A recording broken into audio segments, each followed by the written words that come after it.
So let's start our class. Huh.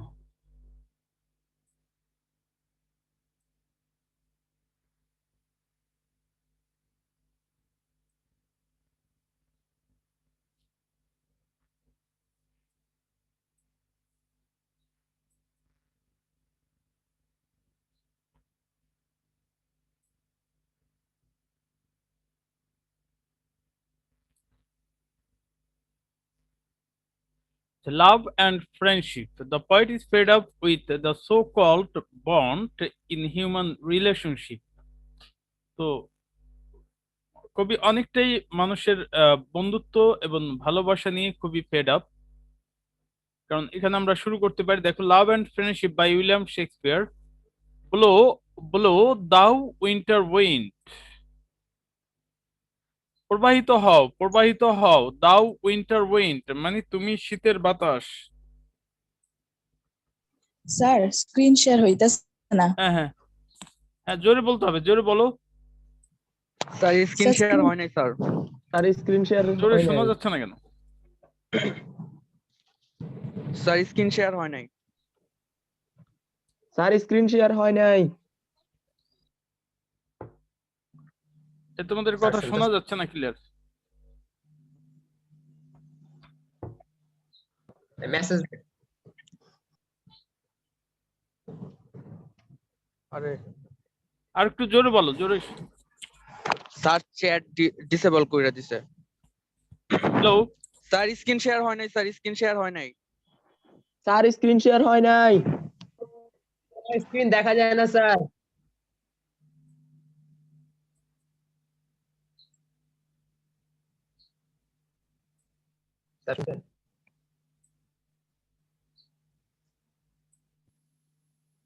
G sir, ঠিক আছে।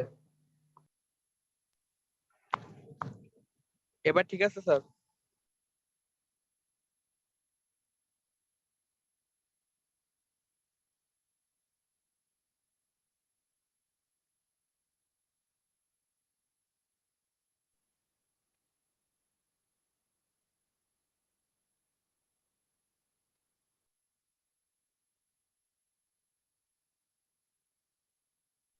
আসসালামু আলাইকুম স্যার।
তোমরা কি শুনতে পাচ্ছ সবাই?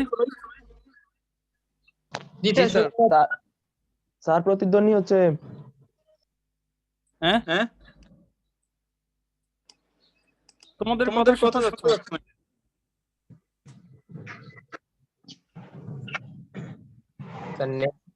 স্যার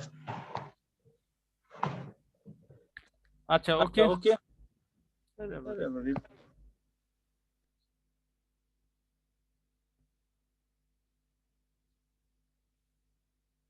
এক এক দিন এক এক সমস্যা শেয়ার করি না।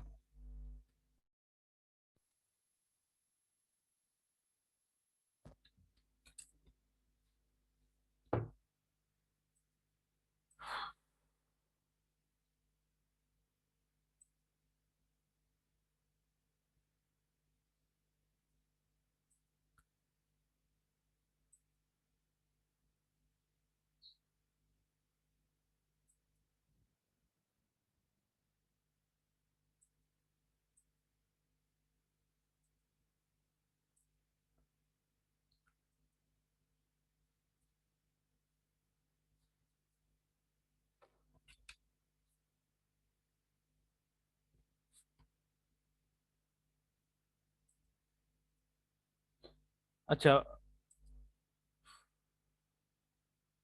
Blow blow thou winter wind, দাও মানে তুমি, দাও মিন্স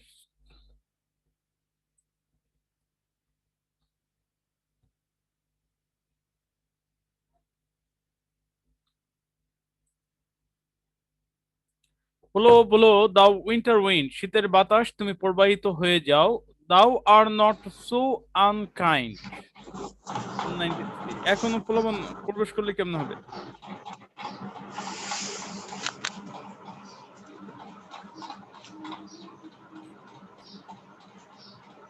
এই 208 কে ইয়াতে আসো তো, 208 লাইভে আসো।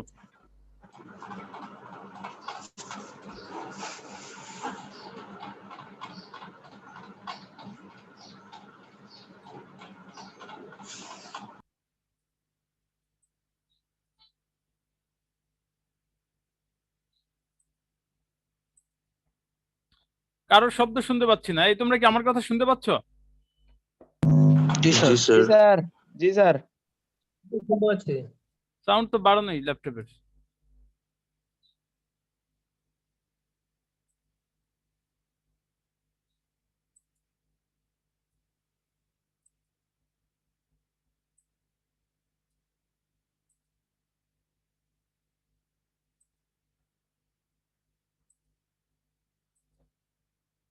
তোমরা কি শুনতে পাচ্ছ আমার কথা? জি স্যার। স্যার, আমরা জি স্যার, জি স্যার, তোমাদের শুনতে কথা পারি। আমি শুনতে পাচ্ছি না কেন? চ্যাটটা অন করেন স্যার, আপনাকে একটা সমস্যা হলে কেমনি করবো?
Blow blow thou winter wind, তুমি শীতের বাতাস প্রবাহিত হও, দাও আর নট, আর্ট মানে এখানে ART, আর্ট ইন্ডিকেট করছে আর। কালকে ক্লাস নিলাম কিন্তু তোমাদের কথাই শুনতে পাচ্ছি না কেন?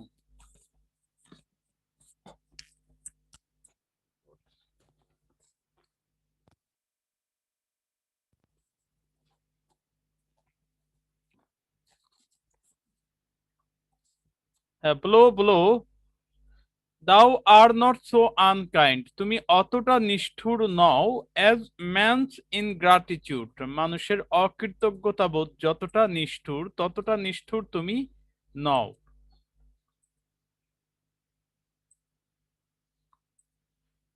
তাহলে অ্যাজ ম্যানস ইনগ্রাটিটিউড, মানুষের অকৃতজ্ঞতা যতটা নিষ্ঠুর, তোমার প্রবাহিত হয়ে যাওয়া ততটা নিষ্ঠুর নয়।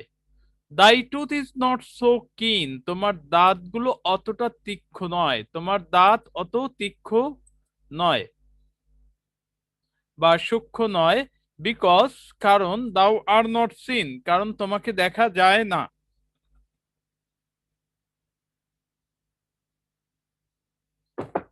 কারো কথা শুনতেছি না কেন?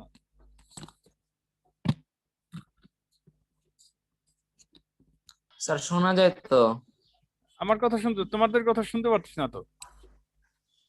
স্যার আমাদের সবাই শুনতে পাচ্ছি। স্যার আচ্ছা, এখন এবার শুনতে পাচ্ছেন? পাচ্ছি। না এবার শুনতে পাচ্ছি, হ্যাঁ। Although thy breath be rude,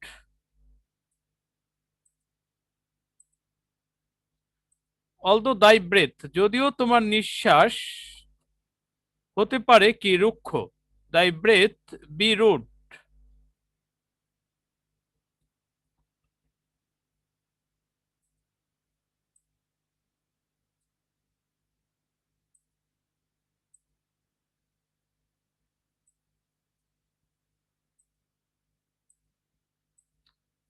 রুক্ষ হতে পারে, তোমার চলাচল রুক্ষ হতে পারে, বিকজ দাও আর নট সিন।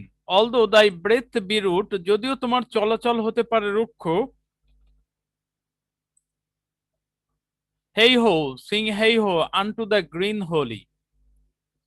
আচ্ছা, কবি বলেছেন যে আমাদের জীবনে নেগেটিভ জিনিসগুলো থাকতে পারে, অনেকটাই থাকতে পারে। তুমি তোমার বন্ধুত্বের কাছ থেকে বন্ধুত্বের কাছ থেকে কিছুটা অপমান পেতে পারো, বা কারো দ্বারা অপমানিত হতে পারো, বা তুমি দেখা যায় কাউকে ভালোবাসলা, পছন্দ করলা, কিন্তু সে তোমার ভালোবাসার মূল্যায়নটা দিল না। তো কবি বলেছে এতে হতাশ হওয়ার কিছু নাই। আমাদের জীবনে সবসময় চিন্তা করতে হবে পজিটিভলি, কারণ পৃথিবীতে সবকিছু আমার একার পক্ষে চেঞ্জ করা সম্ভব না। What I can do is to change my self, আমি আমার নিজেকে পরিবর্তন করতে পারি। বিশ্ববিখ্যাত একজন লেখক টি.এস. ইলিয়ট দ্য ওয়েস্টল্যান্ড লিখেছেন। তো উনি বলেছেন আসলে আমরা খামাখাই চিন্তা করি পৃথিবীকে চেঞ্জ করতে, এই কারণে আমরা 90% লোক শুধু অপরের সমালোচনা নিয়ে ব্যস্ত থাকি। 90%, ইভেন সবাই, ইভেন আমি যে বলছি, আমিও মনের অজান্তেও দেখা যায় আরেকজনকে নিয়ে সমালোচনা করছি। কিন্তু আসলে এটা বলা হয়েছে, সক্রেটিস বলেছেন নো দাই সেলফ, আমি মানুষকে সমালোচনা কি করব, আমি নিজেকেই তো চিনতে পারি নাই এখনো। তো এই জন্য বলছে যে পৃথিবীতে নেগেটিভ জিনিসগুলো থাকবে, তুমি সবসময় পজিটিভলি। এখানে বলছো অলদো দাই ব্রেথ বি রুট, কবি বলছেন যে প্রকৃতির চেয়ে মানুষের যে প্রকৃতি তা আরো হিংসুক, আরো আরো মানে নিষ্ঠুর। প্রকৃতি আহ কোনো কিছু তোমাকে আঘাত করতে চাইলে তুমি অন্তত নিজেকে রক্ষা করার জন্য চেষ্টা করতে পারো, কিন্তু মানুষের যে প্রকৃতি, এই প্রকৃতি যদি তোমার সাথে বিট্রে করে, তুমি তো আসলে বুঝতেই পারছো না। তোমাকে একটা বাঘ তাড়া করলো, তুমি সহজেই একটা যে কোনো একটা হয়ে তুমি টেকার জন্য চেষ্টা করতে পারবা, বুঝতে পারছো যে তুমি ইউ আর ইন ডেঞ্জার। কিন্তু যখন তোমার বন্ধু বা তোমার আশেপাশের লোক যখন বিট্রে করবে, তুমি তো তাকে চিনতেই পারছো না যে সে তোমার শত্রু হয়ে দাঁড়িয়েছে। তো এখানেই বলছে যে বিকজ দাও আর নট সিন, কিন্তু তোমাকে দেখা যায় না, অলদো দাই ব্রেথ বি রুট, যদিও তোমার চলাচল হতে পারে রুক্ষ। হেই হো সিং হেই হো আনটু দ্য গ্রিন হোলি, কবি বলছে উল্লাস করে যাও, উল্লাস করে যাও আনটু দ্য গ্রিন হোলি, সবুজ পবিত্রতার মাঝে। কবি বলছেন প্রকৃতি যেমন নিষ্পাপ, আমরা এই প্রকৃতির নিষ্পাপতার মাধ্যমে, পবিত্রতার মাধ্যমে কি আমরা আনন্দ করে যাব। কোনটা আনন্দ? অসৎ আনন্দ না ভালো আনন্দ? সৎ আনন্দ। কারণ পৃথিবীটা আলো, আমার আলো বা আলোয় ভুবন বড়, রবীন্দ্রনাথ বলেছেন যে পৃথিবীটা কি আলোয়, বাবা আলো মানে কি সত্য। আমরা কি এই সত্যকে জানার চেষ্টা করব, শুধু মিথ্যার মধ্যে পিছনে না ঘুরে ঘুরে, এবং যেটা আমরা 90% লোকই করি। তো আমাদের কি করতে হবে, আমাদের positively, you have to think positive. Most friendship is feigning, অধিকাংশ বন্ধুত্ব হচ্ছে ছল। মোস্ট ফ্রেন্ডশিপ ইজ ফেইনিং অর্থ কি? অধিকাংশ বন্ধুত্ব হচ্ছে ছল। মোস্ট লাভিং মেয়ার ফলি, অধিকাংশ ভালোবাসা শুধুমাত্র নির্বুদ্ধিতা। ফলি মিন্স নির্বুদ্ধিতা, মেয়ার মানে শুধুমাত্র। দেন হেই হো দা হোলি, তাহলে আর কি করবা, আমাদের তো এটাকে মেনে নিয়েই কি আমাদের আনন্দ করতে হবে। The life is most jolly, এই জীবনটা আসলে সবচেয়ে আনন্দময়। এটাই আসলে বাস্তব কথা, যতটা বলা সহজ ততটা করা সহজ না। আমরা যারা দেখবা যে জীবনে সফল যারা লোক, সফল লোকেরা সবসময় কি নেগেটিভ দিকগুলোকে পিছে ফেলে ভুলে যায়, ভুলে যাওয়ার চেষ্টা করে। আর ব্যর্থ লোকগুলো অতীত ভুলগুলোকে নিয়ে আঁকড়ে থাকে, এটার মধ্যেই তারা এক ধরনের সুখ পায়। Am I correct? জি স্যার। জি তো স্যার। গতকাল এখন আমার জীবনে কি ঘটে গেছে এটা নিয়ে আমি যদি সারাদিন আফসোস করি, ক্লাসটা এই প্রথম দিকে কত ডিস্টার্ব দিল, করতে পারলাম না, এটা নিয়ে আফসোস করলে তো আমার লাইফটা কি আরো বার্ডেন হয়ে যাবে। তো সমস্যাগুলোকে আসলে তখনই চাপা দিয়ে রাখাটাই হচ্ছে, যারা সফল ম্যান তারা এই জিনিসটা করাটা এত সহজ না, করার চেষ্টা করে এবং করে। দেখবা যে সফল মানুষগুলো তারা তাদের কাজ নিয়ে ব্যস্ত থাকে, ভুলগুলো নিয়ে অতটা ভাবে না। যেটা ভুল হয়ে গেছে ওইটা নিয়ে ভাবার কিছু নেই, ভবিষ্যতে যাতে ভুল না হয়। তো এখানে কবি বলেছেন যে আসলে মোস্ট ফ্রেন্ডশিপ ইজ পেইনিং, অধিকাংশ ভালোবাসাই, বন্ধুত্বই হচ্ছে ছল, অধিকাংশ ভালোবাসাই শুধুমাত্র নির্বুদ্ধিতা। তো তাহলে আর কি করা যাবে? দেন হেই হো দা হোলি, হ্যাঁ পবিত্রতার মধ্যে কি তুমি আনন্দ করে যাও। The life is most jolly, জীবনটা হচ্ছে আনন্দময়। পৃথিবীতে আসছে মানুষকে আনন্দ করার জন্যই। তাকে অতীত চিন্তা করে আসলে অতটা বার্ডেন হওয়া যাবে না। মানুষ কে কি কেমন করলো, অমুক বন্ধু কি করলো, এটা নিয়ে দেখা গেলো আমরা আমাদের নিজেদের সুখটা নষ্ট করে ফেলি, করি কিনা? গাড়িতে উঠলা, হঠাৎ করে তোমাকে বিনা কারণে একজন গালি দিল, তুমি সারা দিন এটা নিয়ে দিনটা পার করে দিচ্ছ বা ওর সাথে মারামারি করছো। And মুখ তো ওদের, সে, তুমি তোমার মুখটাকে হয়তো বা কন্ট্রোল করতে পারো, ওর মুখটা আর কন্ট্রোল করতে পারবা না, পারবা? তো না বরং sir. What can not be cured must be endured, ইংরেজিতে একটা কথা আছে, যেটা আরোগ্য করা যায় না ওটাকে সহ্য করে নেওয়াই হচ্ছে বুদ্ধিমানের কাজ। হ্যাঁ, আমাদের চেষ্টা থাকবে যেটা আমরা পারবো, যেটাকে পরিবর্তন করতে পারবো ওটাকে আসলে পরিবর্তন করা উচিত। খামাখা তুমি ইটকে, তুমি জানো যে তোমার শক্তির তুলনায় প্রতিপক্ষের শত্রুর শক্তি হচ্ছে 4 গুণ বা 5 গুণ, তখন তুমি কি করবা? ইট দিয়ে যদি দেয়াল গুতাও, দেয়ালের কিছু হয় না, ওই ইটটাই ভেঙে যায়, বরং দেয়ালটাকে আরো ক্ষতিগ্রস্ত করে দিয়ে যায়। তো fridge freeze thou bitter sky, fridge হিমায়িত করে দাও, হিমায়িত করে দাও, দাও বিটার স্কাই, তুমি তিক্ত গগন। কবি আকাশকে এখানে একটু আহ অভিমানের ছলে বলছে তিক্ত গগন। কেন তিক্ত গগন বলেছে? কারণ কবি ভেবে নিচ্ছে যে এই বাতাসটা, যে শীতের বাতাসটা, বাতাসটা আসছে কোথা থেকে? আকাশ থেকে। দেখো এখনো প্রবেশ করছে, তোমাদের কি আসলে ভদ্র ব্যবহার করে হচ্ছে না আমার মনে হয়। এই যে মাহাদি, আর একটা হচ্ছে সালবিন রাফিকে, রোল নম্বর স্যার প্রবেশ করলো।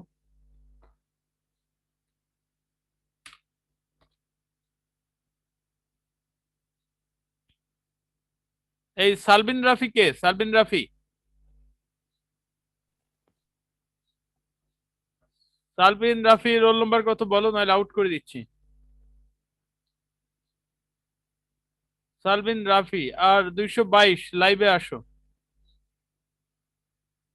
সালবিন রাফি কেবল প্রবেশ করলা কে? স্যার আমি মাহাদি স্যার, ওই আমার ক্যামেরা একটু সমস্যা, 222 স্যার, আচ্ছা, লাইভে এই আসতে পারি। সালবিন রাফি কে? সালবিন রাফি, আচ্ছা ওয়েটিং রুমে পাঠিয়ে দিলাম। না স্যার, ও মা- আমাদের সেকশনেরই। ওই মাহাদি আসছো? জি 222। স্যার। ও, জি স্যার। তুমি জি স্যার। ওই ওই মাহাদি নাকি, ওই যে রাজারবাগের? জি স্যার, আপনার পাশে পাশে থাকতাম তো। আচ্ছা আচ্ছা আচ্ছা। Fridge freeze thou bitter sky, হিমায়িত করে দাও, হিমায়িত করে দাও, দাও বিটার স্কাই, তিক্ত গগন, that does not bite so নাই। এই ডস্ট কিন্তু আসলে ডস্ট না, এটা হচ্ছে ডাজ। হ্যাঁ, ডস্ট, এটা আগে একসময় এভাবে লেখা হতো। That does not bite so নাই, ওটা অত তীক্ষ্ণভাবে কামড় মারে না, অ্যাজ বেনিফিটস ফরগট। তুমি কাউকে উপকার করলা, সেই উপকার যদি ভুলে যায় কেউ, তখন তোমার কাছে কেমন লাগে?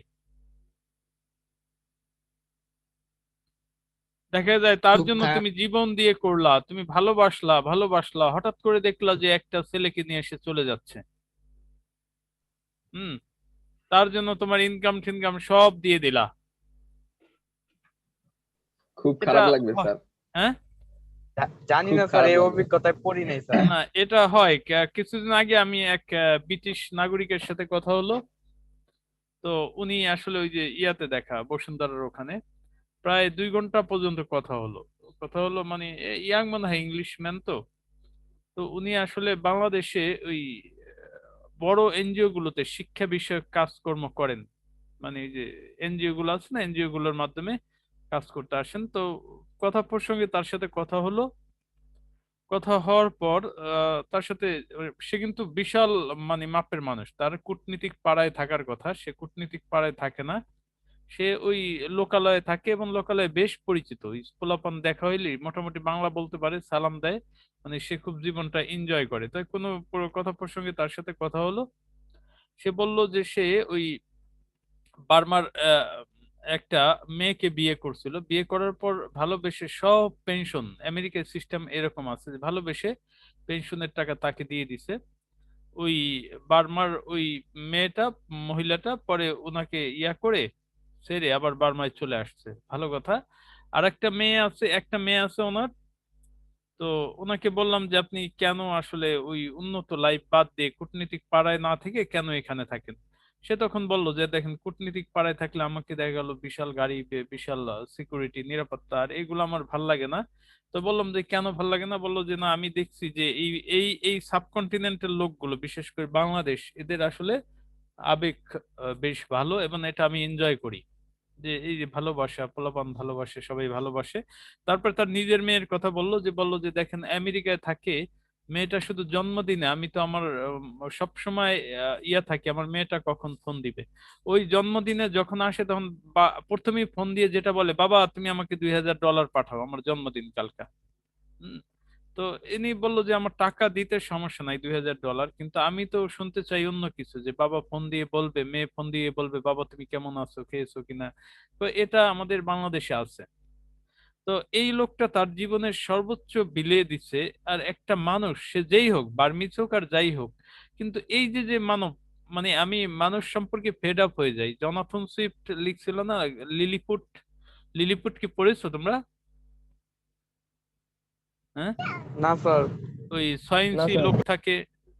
হ্যাঁ, এটা আসলে মানব সভ্যতাকে ব্যঙ্গ করে জনাথন সুইফট লিখেছিলেন যে একজন ইংলিশ 3.5 হাত মানুষ, মানুষের উচ্চতা কিন্তু আপেক্ষিক, তাই না? আমি কি বেশ বড় না ছোট? আমি বড় না ছোট এটা ডিপেন্ড করবে কিসের উপর? আমার সামনে যদি মনে করে 8 ফিট একটা লোক দাঁড়ায়, তাহলে কি আমি ছোট? আর আমার সামনে যদি 3 ফিট একটা লোক দাঁড়ায়, তখন বলবে হ্যাঁ স্যার তো এর তুলনায় বিশাল বড়। তাহলে সবকিছুই আপেক্ষিক, এটা আইনস্টাইনের তত্ত্ব মতে। যে আসলে বড় ছোট আমরা যেটা বলি সবই হচ্ছে আপেক্ষিক, বড় ছোট নেই। আমাদের প্রয়োজনের তাগিদ হয়তো বা কিছু বলি, কিন্তু লজিক্যালি আসলে বড় ছোট বলতে কি সবকিছুই, এভরিথিং ইজ রিলেটিভ। আচ্ছা, যাই হোক, পরবর্তীতে সে বলল যে তার দুঃখের কথা, আসলে মানব নেচার গুলো এতটা ক্রুয়েল হতে পারে। একটা মেয়ে, নিজের মেয়ে, নিজের মেয়ে দেখা গেল বাবাকে ফোন দিচ্ছে, মানে ইউরোপিয়ান কালচারই এটা। এই কারণে আসলে ইউরোপিয়ান লাইফ গুলো অনেকে এখন প্রিফার করে না। আমরা আসলে যারা আছি তারা না বুঝে চিন্তা করে, আমেরিকায় যদি যেতে পারতাম জীবনটা ধন্য হতো। এটা আসলে এক ধরনের পাগলামি।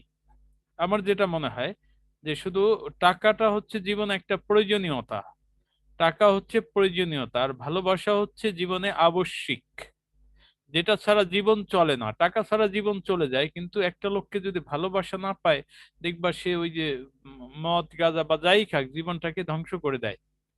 হুম। টাকা ছাড়াও কিন্তু একটা লোক বেঁচে থাকতে পারে, কিন্তু ভালোবাসা ছাড়া এটা হয় না। তো কবি বলেছেন আসলে that and that love should be authentic, এবং এই ভালোবাসাটা হওয়া উচিত অথেন্টিক, মানে নিষ্পাপ। তুমি একটা প্রেমিকাকে ভালোবাসো, ওইটাও নিষ্পাপ হতে হবে। মা বাবা যাকেই ভালোবাসো, এটা লোক দেখানো না, এটা একেবারে, এটা ধর্মেও বলা আছে যে কেউ যদি ভালোবাসে কাউকে, এটাও একটা সওয়াবের কাজ। তো এখানে কবি আসলে, কবি আর মানুষের মধ্যে পার্থক্য হচ্ছে কবিরা কিছুটা সেনসিটিভ বেশি থাকে। তো এই জন্য বলছে fridge freeze thou bitter sky, হিমায়িত করে দাও, হিমায়িত করে দাও তুমি তিক্ত গগন, দ্যাট ডাজন্ট বাইট সো নাই, তুমি অত তীক্ষ্ণ ভাবে কামড় মারো না। শীতের কনকনে শীত যখন কামড় মারে, আমরা তো আসলে বাংলাদেশে শীতই পড়ে না, শীত পড়ে হচ্ছে ইউরোপিয়ান কান্ট্রিতে, যে তখন কি যে কনকনে শীত। অ্যাজ বেনিফিটস ফরগট, দো দাও দা ওয়াটার ওয়ার্প, যদিও তুমি, তোমার পানি কি বরফ হয়ে যায়, ওয়ার্প মানে তীক্ষ্ণ হয়ে যায়। দেখবা যে বরফ যখন জমে, ওই সুন্দরবনে দেখো না খাস কাটা, তো ওই পানি যখন বরফটা হয় মাইনাসে যখন চলে যায়, বরফটা কিন্তু মারাত্মক শক্ত থাকে। এই কারণে ওরা কিন্তু বুট পরে হাঁটে বা ইয়া পরে হাঁটে, কারণ ওইটা এত ধারালো হয় তোমার পা পিছলে গেলে কেটে যেতে পারে। এটাই বলছে, though thou the waters warp, the sting is not so sharp, তোমার ওই হুলগুলো অতটা তীক্ষ্ণ নয়। Thy sting is not so sharp, তোমার স্টিং, তোমার হুলগুলো অতটা শানিত নয়। অ্যাজ ফ্রেন্ড রিমেম্বার্ড নট, মানে কি, যদি কোনো বন্ধু তোমাকে ভুলে যায়, ওটা যতটা কষ্টদায়ক, আর তোমার ওই যে পানি জমে স্টিং হুলের খোঁচা অতটা কষ্টদায়ক না। কারণ তুমি একটা বন্ধুকে ছোটবেলা থেকে ঘনিষ্ঠ বন্ধু, হঠাৎ করে দেখলা বন্ধু অনেক টাকা পয়সার মালিক হয়ে গেছে, তোমাকে কোনো পাত্তাই দিচ্ছে না, এটা যে কি ধরনের কষ্টদায়ক। হুম। এটা আসলে ভয়ানক কষ্টদায়ক। ওইটাই বলছে যে বন্ধু যদি ভুলে যায়, এটা যতটা কষ্টদায়ক, আর ওই শীতের এটা অতটা কষ্টদায়ক না। তো কবি এই সো কল্ড রিলেশন সম্পর্কে আমাদের বলেছে যে আসলে মানুষের প্রকৃতি, শেক্সপিয়ারকে বলা হয় যে the poet of nature. Nature বলতে আসলে এই গাছপালা এটাকে বোঝায় নাই, যে মানুষের প্রকৃতি গুলোকে তিনি এমন সুন্দরভাবে তুলে এনেছেন যেটা আসলে এখন না, হাজার বছর পরেও তার এই ড্রামা বা নাটকগুলো মানুষের কাছে গ্রহণযোগ্য থাকবে। শেক্সপিয়ারের বিখ্যাত 4টা ট্র্যাজেডি আছে, কিং লিয়ার, হ্যামলেট, ওথেলো আর ম্যাকবেথ। পড়ছো কেউ এটা? কিং লিয়ার, ওথেলো, হ্যামলেট, ম্যাকবেথ, এই 4টা হচ্ছে কালজয়ী নাটক, যেখানে আসলে মানুষের প্রকৃতিকে খুব সুন্দরভাবে তুলে ধরা হয়েছে। তাহলে the sting is not so sharp, তোমার হুলগুলো অতটা শানিত নয়, as friend remembered not, heigh ho sing হেই হো আনটু দ্য গ্রিন হোলি। তো হোয়াট এভার মেবি, পৃথিবী জাহান নামে চলে যাক, তুমি তোমার পবিত্রতার গান গেয়ে যাও, এটাই বলা হয়েছে মূল থিমটা।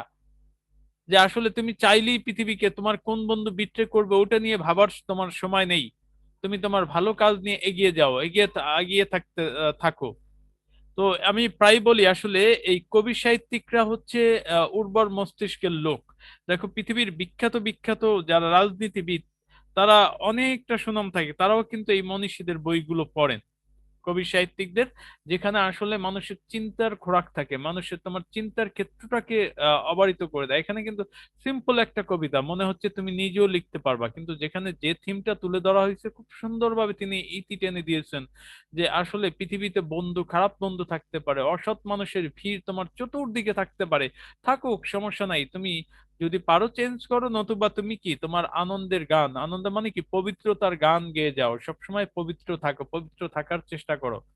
কারণ পৃথিবীতে আসলে অন্যায় কাজ করতে গেলেও তোমার কষ্ট, আর ভালো কাজ করতে গেলেও কষ্ট। তো আমাদের সমস্যা কি, যে ভালো কাজ করাটাই বেটার। আমরা আসলে ভালো পথে যাওয়ার চেষ্টা করছি, কেউ যদি বলে যে আমি ভালো লোক, তাহলে এটাও একটা মিথ্যা কথা হবে, কারণ আসলে ভালো লোক হয় না, ভালো হওয়ার চেষ্টা করি। আমরা এটা বলতে পারি যে না, আমি ভালো থাকার চেষ্টা করছি, ভালো হওয়ার চেষ্টা করছি। কারণ আমি নিজেকেই চিনতে পারছি না, আমি নিজের অজান্তেই দেখা যায় অন্যায় করে ফেলছি, তাই না? আমি বলতেছি যে আমি কখনোই সরকারি চাকরি হলে ঘুষ খাবো না, দেখা গেল কত টাকা আসলে যে আমি বিক্রি হয়ে যাব তা নিজেও জানি না। মানুষ হয়ে যায়, এরকম হয়ে যায়। এই জন্য বলা হয়েছে সবচেয়ে বড় জেহাদ হচ্ছে নফসের বিরুদ্ধে জেহাদ, তাই না? এটা বলা হয়েছে না, ধর্মে বলা হয়েছে, এটা আমার কথা না। জি স্যার। যে আসলে নিজেকে দমন করাটা আসলে আমরা সহজে বলে ফেলি। এই একটা ছেলেকে এখন যদি বলি তোমার নাম কি, জি স্যার বললা, হুম, স্যার আমার নাম সৌমিক। এখন যদি শ্রমিককে বলি শ্রমিক বিয়ে করবা, ও তখন বলবে যে 80% 90% ছেলে মেয়ে বলে স্যার জীবনেও বিয়ে করবো না, এগুলো আসলে ঠিক না। কিন্তু আসলে কি 90% কি সমাজে আছে যে বিয়ে করে না? একটা বাচ্চা ছেলেকে যখন বলা হয়, কারণ অনেক ক্ষেত্রে বলা যায় যে আমি অন্যায় করব না, অন্যায় করব না, হ্যাঁ ঠিক আছে, এটা সবারই ভিউ থাকে, দেখা যায় একটা পর্যায়ে দেখা গেল হয়তো বা সে চেঞ্জ হয়ে যায়। তো এটাই বলা হয়েছে নো দাই সেলফ, নিজেকে নফসকে দমন করাটা খুব টাফ। এটাই আমাদের চেষ্টা করে যেতে হবে, যে চতুর্দিকে খারাপ থাক, পরিবেশ খারাপ থাক, তাই বলে আমি যে খারাপ হব। এবং আমাদের মধ্যে 90%-এর মধ্যে এই অজুহাত আছে, আরে ভালো মানুষের ভাত নেই, এত ভালো থেকে লাভটা কি, আমিও খারাপ হয়ে যাব। এটা আসলে কি, এটা কাদের কথা, যাদের চিন্তা শক্তিতে দুর্বলতা আছে, ঠিক আছে? পৃথিবীতে 90% জীবনে সফল কয়জন হয়? প্রধানমন্ত্রী কি সবাই হয় নাকি? হয়। 10% লোকই সফল হবে। তো যারা নেগেটিভ চিন্তা করবে তারা কখনোই সফল হতে পারবে না।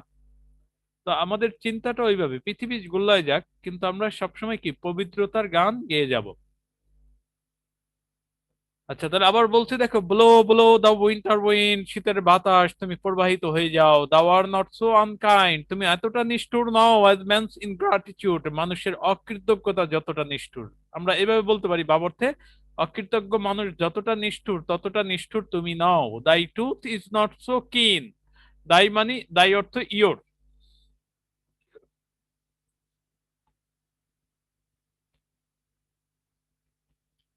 Your tooth is not so কিন, তোমার দাঁত অতটা সূক্ষ্ম নয়, বিকজ দাও আর নট সিন, কারণ তোমাকে দেখা যায় না।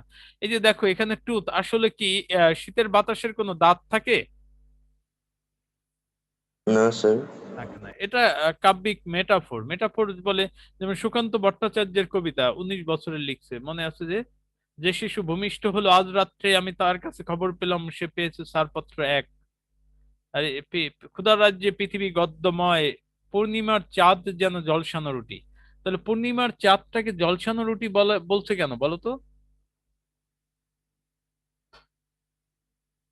হুম? কারণ যখন ক্ষুধা থাকে মানুষের মনে, যখন ক্ষুধা থাকে তোমাকে, তখন তুমি যদি মিষ্টি কথার বলি আওড়াও, ওইটার কোনো ভ্যালু নাই। তখন ওই পূর্ণিমার চাঁদটাকে ওই গরিবের মনে হয়, যাহ, এটা যদি চাঁদ না হয়ে রুটি হতো, আমি খেয়ে আমার ক্ষুধা মিটাতাম। ঠিক আছে? এটা হচ্ছে মেটাফরিক কথা, এই জন্য কবিরা চিন্তা করেন অন্যভাবে। আবার জীবনানন্দ দাশের একটা কবিতা আছে যে, পাখির নীড়ের মতো চোখ তুলে নাটোরের বনলতা সেন। আচ্ছা, এখানে বনলতা সেনের চোখটাকে তুলনা করছে কি পাখির নীড়। পাখির নীড় বললো কেন বলো তো? পাখির নীড়ের মতো কি আসলে চোখ হয়? না স্যার। তাহলে পাখির নীড় কেন বললো?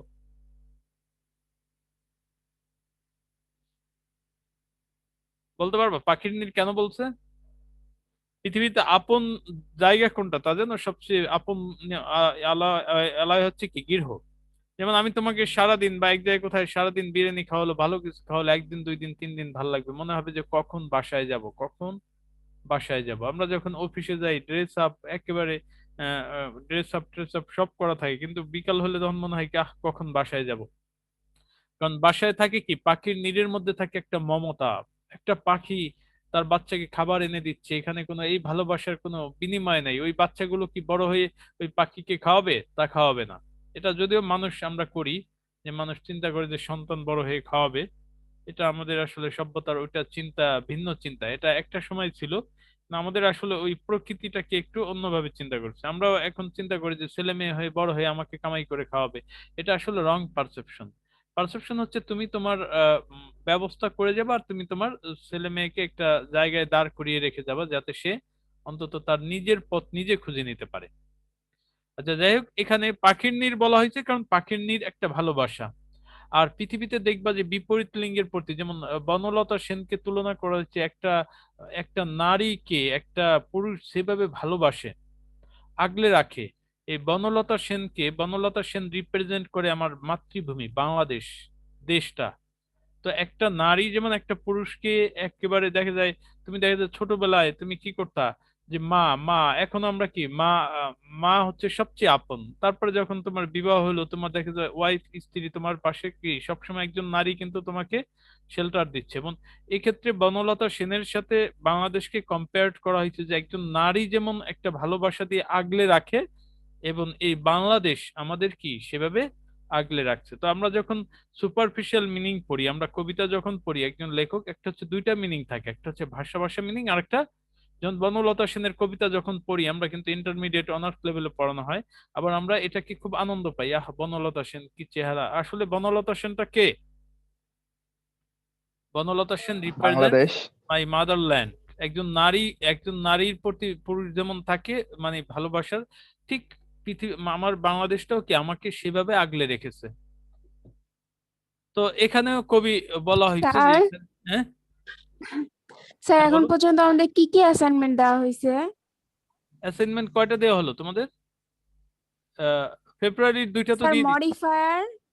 ফেব্রুয়ারির দুইটা দেওয়া হয়েছে না? ইংলিশ ফার্স্ট পেপার একটা আর হচ্ছে আচ্ছা, আমি বলি তো, কমপ্লিটিং তোমাদের সেন্টেন্স। প্রতি মাসে দুইটা অ্যাসাইনমেন্ট যাবে। তো ফেব্রুয়ারিতে দুইটা অ্যাসাইনমেন্ট হয়ে গেছে না? জি স্যার, তিনটা হয়েছে। হ্যাঁ, কমপ্লিটিং সেন্টেন্স দিয়েছি আমি, আগামী ক্লাসে কমপ্লিটিং সেন্টেন্স পড়াবো। জি স্যার। সিলেবাস দেখে দেখে, হ্যাঁ। আচ্ছা, তাহলে কবি এখানে টুথ ব্যবহার করছে ওই অর্থে যে আসলে তো বাতাসের দাঁত হয় না, ওইটা দ্বারা বোঝাচ্ছে যে তাই টুথ ইজ নট সো কিন বিকজ দাও আর নট সিন, কারণ তোমাকে দেখা যায় না। অলদো দাই ব্রেথ বি রুড, যদিও তোমার চলাচল হতে পারে রুক্ষ। হেই হো, সিং হেই হো আনটু দ্য গ্রিন হোলি, উল্লাস করো উল্লাস করো, পবিত্রতার মাঝে উল্লাস করে যাও। মোস্ট ফ্রেন্ডশিপ ইজ ফেইনিং, অধিকাংশ ভালোবাসা সল।